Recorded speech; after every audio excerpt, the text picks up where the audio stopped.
राधे राधे दोस्तों, मैं आराधना आपके अपने YouTube चैनल में स्वागत करती हूँ। दोस्तों, आज मैं फिर से आ गई हूँ बहुत ही महत्वपूर्ण कहानी लेके, और जिसको आप लोगों को सुनना बहुत ही ज़रूरी होता है, ख़ास तौर से इस नवरात्रि के टाइम।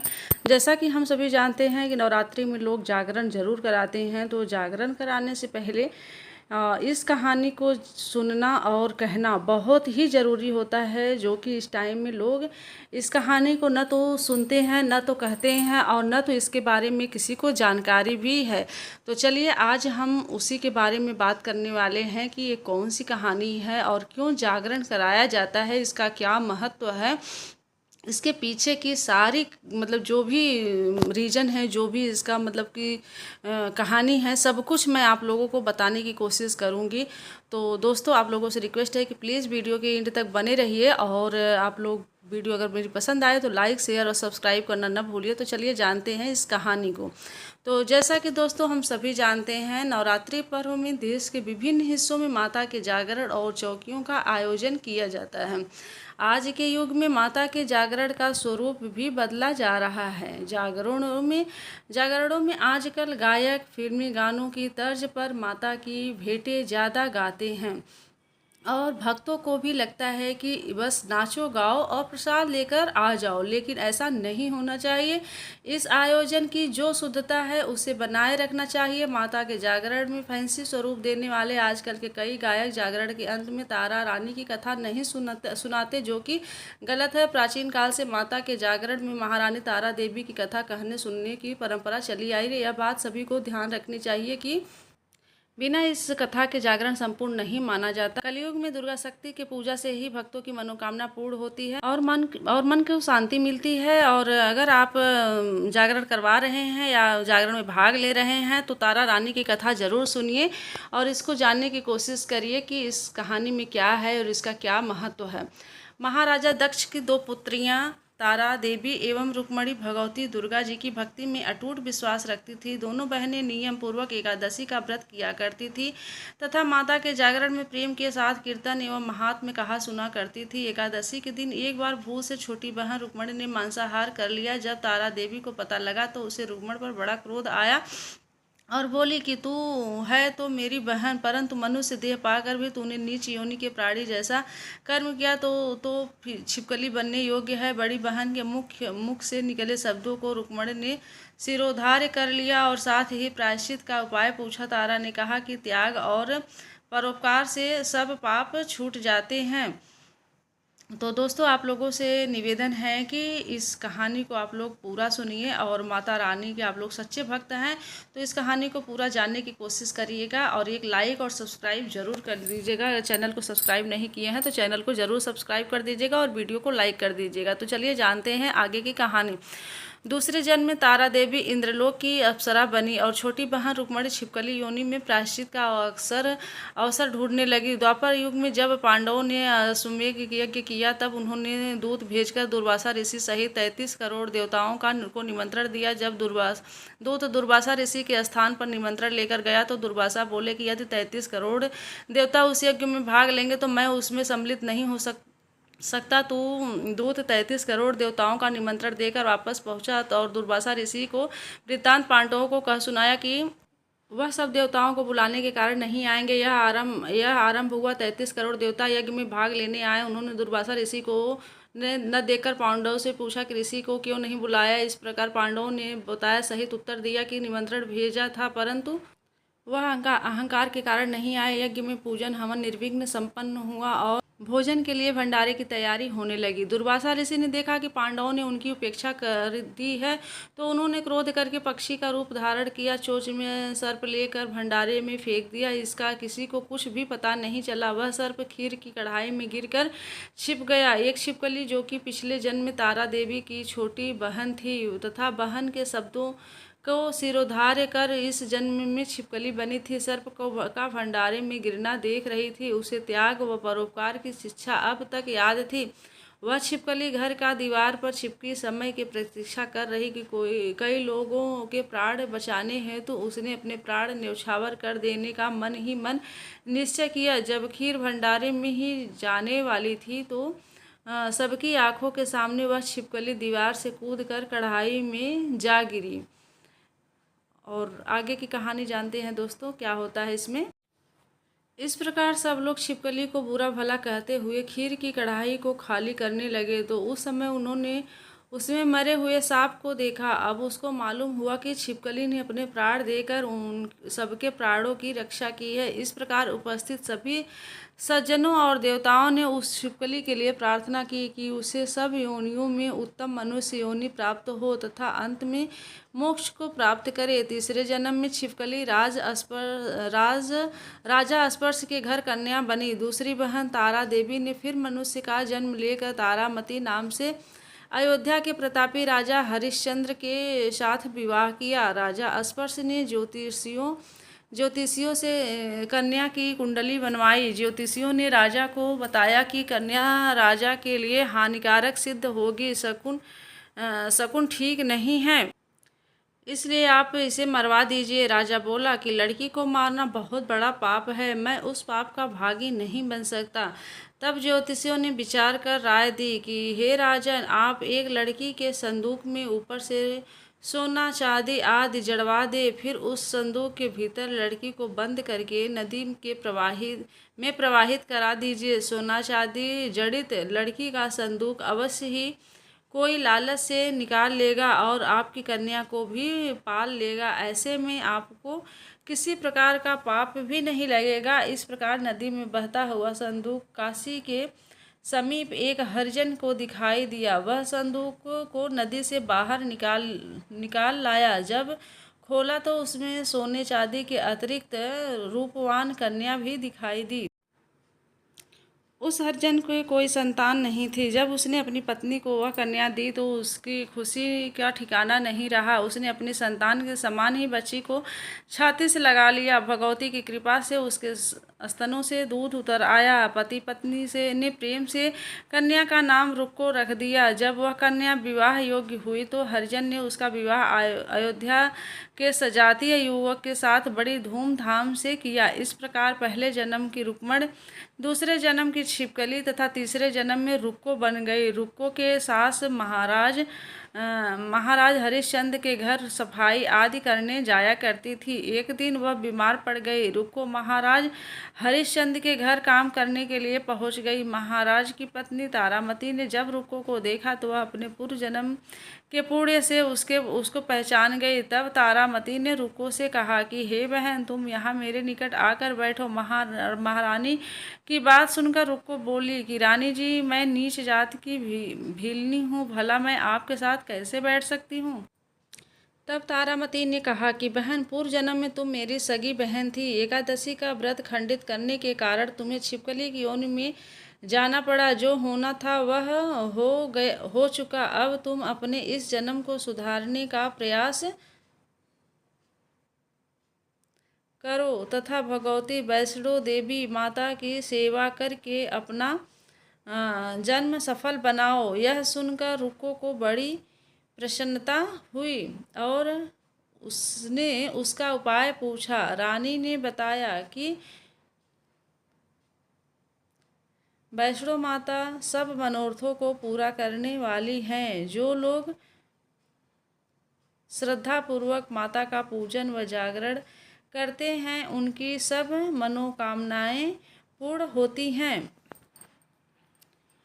रुक्को खुश होकर माता की मनौती करते हुए बोली कि हे माता, यदि आपकी कृपा से मुझे एक पुत्र प्राप्त हो जाए तो मैं भी आपका पूजन व जागरण करवाऊंगी। प्रार्थना को माता ने स्वीकार कर लिया। फलस्वरूप 10वें महीने उसके गर्भ से एक अत्यंत सुंदर बालक ने जन्म लिया। परंतु दुर्भाग्यवश रुक्को को माता का पूजन व जागरण करने का ध्यान नहीं रहा। परिणाम यह हुआ कि जब वह बालक 5 वर्ष का हुआ तो उसे एक दिन तेज बुखार आ गया और तीसरे दिन चेचक यानी माता निकल आई।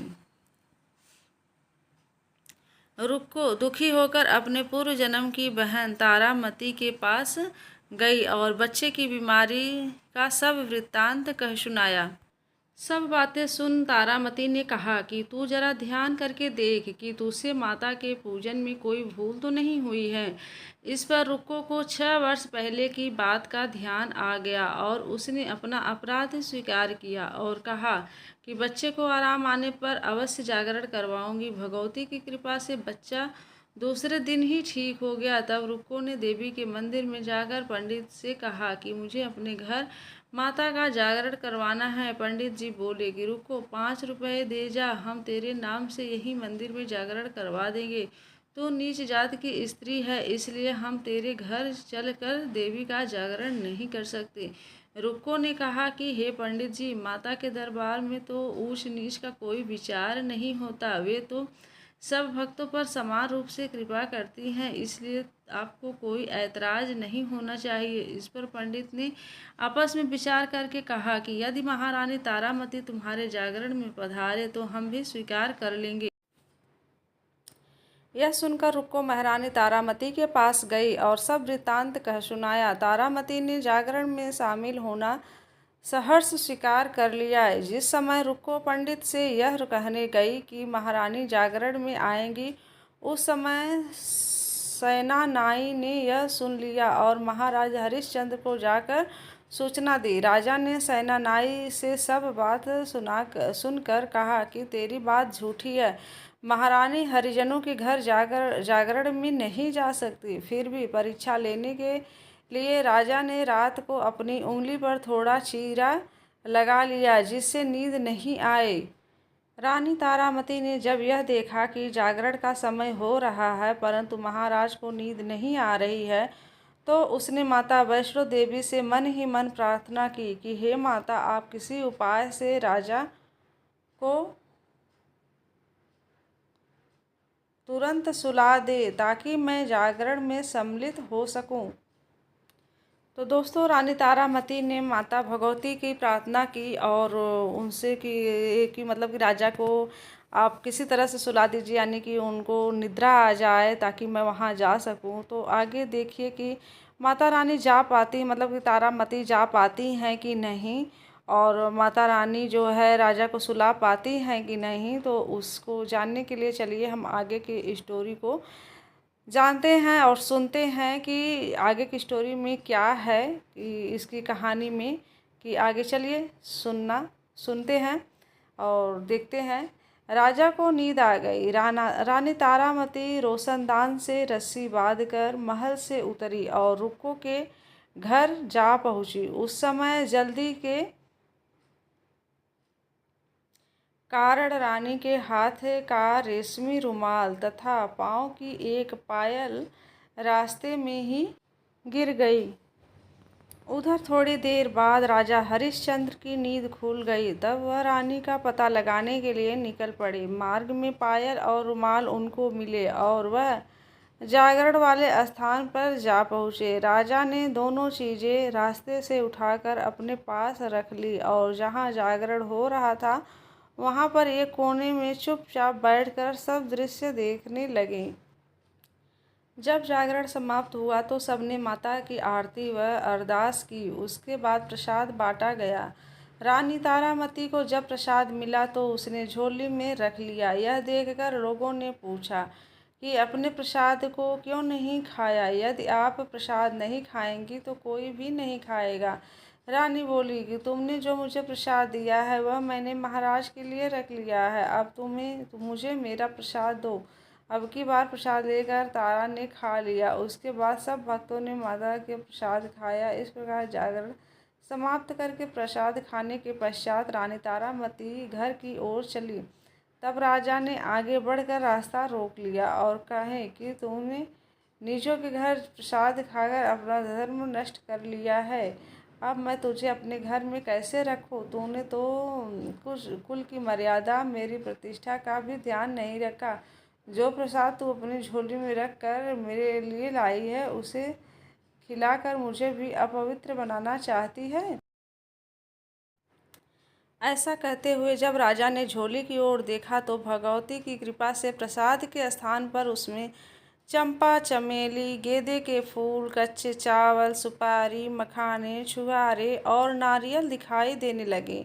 इसी प्रसाद को ही बाटे का प्रसाद कहते हैं। राजा हरिश्चंद्र ने रानी तारामती को लेकर साथ लौट आए। वहां रानी ने ज्वाला मैया की शक्ति से बिना माचिस व चकमक पत्थर की सहायता लिए बिना राज को अग्नि प्रज्वलित करके दिखाई, जिसे देखकर राजा का आश्चर्य और बढ़ गया। राजा के मन में देवी के प्रति विश्वास व श्रद्धा जाग उठी। इसके बाद राजा ने रानी से कहा कि मैं माता के प्रत्यक्ष दर्शन करना चाहता हूँ। रानी बोली कि प्रत्यक्ष दर्शन करने के लिए बहुत बड़ा त्याग होना चाहिए। यदि आप अपने पुत्र रोहित की बलि दे सकते हैं तो आपको दुर्गा देवी के प्रत्यक्ष दर्शन प्राप्त हो सकते हैं। राजा के मन में देवी के दर्शन करने की लगन हो गई थी। राजा ने पुत्र का मोह त्याग करके रोहित का सिर देवी को अर्पण कर दिया। ऐसी सच्ची श्रद्धा एवं विश्वास देखकर दुर्गा माता सिंह पर सवार होकर उसी समय प्रकट हो गईं और राजा हरिश्चंद्र माता के दर्शन करके कृतार्थ हुए। उनका जो मरा हुआ पुत्र था, जिसकी बलि जो है राजा जी ने माता के लिए दिए थे, वो पुत्र भी उनका जीवित हो गया। उन्होंने विधि पूर्वक माता का आवाहन किया और यानी कि पूजा किया। उसके बाद जो है माता रानी उन्हें सुखी होने का आशीर्वाद दी और वहाँ से अंतर ध्यान हो गई। और मतलब कि जो राजा हरिश्चंद्र थे, वो माता रानी का विधि पूर्वक पूजा किए और उनसे क्षमा प्रार्थना की, तो माता रानी ने उन्हें सुखी होने का आशीर्वाद दिया। उसके बाद क्या होता है दोस्तों, चलिए जानते हैं। राजा ने तारामती की भक्ति की प्रशंसा करते हुए कहा कि हे तारा, मैं तुम्हारे आचरण से अति प्रसन्न हूँ। मेरे धन्य भाग जो तुम मुझे पत्नी के रूप में प्राप्त हुई हो। इसके पश्चात राजा ने एक बहुत ही भव्य मंदिर तैयार करवाया। तो उस मतलब कि राजा ने जो है माता रानी का एक बहुत ही भव्य मंदिर तैयार करवाए और रानी तारा देवी और रुक्मणी दोनों मनुष्य योनि से मुक्ति पाकर वो लोग देवलोक में जाके निवास कर गई। यानी कि जो उनकी जो मनुष्य योनि में जो उनका जन्म हो रहा था, उनसे वो मुक्ति पा गई, वो मनुष्य योनि से मुक्ति पा गई, उनसे वो छूट कर देवलोक को प्राप्त हो गई। तो दोस्तों, ये थी हमारी कहानी जो कि माता जी के जो देवलोक, जो देवी की जो शक्ति है उसके बारे में सुनाई गई है। और हम लोग जागरण करने से पहले इसको हमें ज़रूर सुनना चाहिए। अगर जागरण कर रहे हैं या मतलब कहीं सुनने गए हैं तो इस कहानी को आप ज़रूर सुनिए और तभी आपका जागरण जो है फलित होता है। तो आशा करती हूँ कि ये कहानी आप लोगों को अच्छी लगी होगी। अगर अच्छी लगी हो तो एक लाइक और शेयर ज़रूर करिएगा। इस कहानी को ज़्यादा से ज़्यादा शेयर करिए ताकि लोगों को जानकारी हो इस कहानी के बारे में। जानकारी इस कहानी के बारे में किसी को भी नहीं है आजकल के टाइम में। तो इस कहानी को आप लोग जितना शेयर करेंगे लोगों को उतनी जानकारी होगी। आप लोगों से रिक्वेस्ट है दोस्तों, अगर वीडियो मेरी पसंद आई हो तो चैनल को भी सब्सक्राइब कर लीजिएगा, बेल आइकन को प्रेस कर दीजिएगा ताकि मैं ऐसे ही भक्ति से संबंधित वीडियो डालती रहूँगी और आप लोग उसको वॉच करते रहें। तो चलिए, आज के लिए इजाज़त चाहती हूँ। मिलती हूँ किसी ऐसे ही भक्ति कहानियों के साथ। तब तक के लिए जय माता दी, राधे राधे, हर हर महादेव।